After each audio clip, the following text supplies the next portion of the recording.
v zadnjih oziroma prvih 30 let samostojne države bi ocenil kot neko obdobje, kjer smo seveda imeli po eni strani neke uspehe. Smo, drži, tega ni mogoče zanikati, dosegli neko stopnjo blaginje, ki je, če ne bi imeli samostojne države, vpete v mednarodne povezave, najbrž ne bi. Hkrati pa moramo se tudi kritično ozirati na to zadnje obdobje in ugotoviti, da smo bili deležni tudi nekaterih bridkih lekcij, ki bi se jih najbrž lahko prizanesli.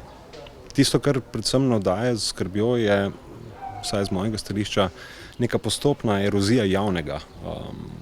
In s tem ne mislim samo, kolikor jaz vidim, manjšo dostopnost javnih storitev in dobrin, ampak nasploh neko erozijo, dimenzije občosti, ki je nujna za to, da lahko državljani participirajo v nekem demokratičnem življenju in k njemu doprinašajo. Slovenija sicer v tem ni noben unikum. Mi ne živimo v nekem vakuumu, soočamo se z podobnimi izzivi in dilemami kot tudi siceršnje mednarodno okolje. Zato to ni samo naša dilema, je pa zagotovo dilema, s katero moramo računati in na katero se moramo v prihodnjih 30 letih bolj resno odzivati. Morda bi tu veljalo zastaviti nekak dvojni odgovor. Eno so neke osebne ali pa družbene želje. Želel bi si, da bi bila Slovenija solidarna, egalitarna država, ki bi stavila na meritokratska načela in na družbo znanja. Na to, kar smo sicer deklarativno govorili vseh teh 30 let, pa nam ni uspelo, vsaj ne v celoti.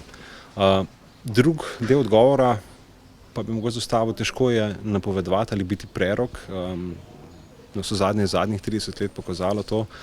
In mislim, da so v zmoti tisti, ki trdijo, da obstaja neka povsem linearna premica nekakšnega objektivnega napredka. Raje kot to bi želel poudariti, da bi se bolj zavedali, da je družbena situacija odprta in kontingentna in da terja našo intervencijo. Skratka, naslednjih 30 let bo takšnih, kakršni si bomo naredili. Vsezadnje smo vselej mi tisti, na katere smo čakali.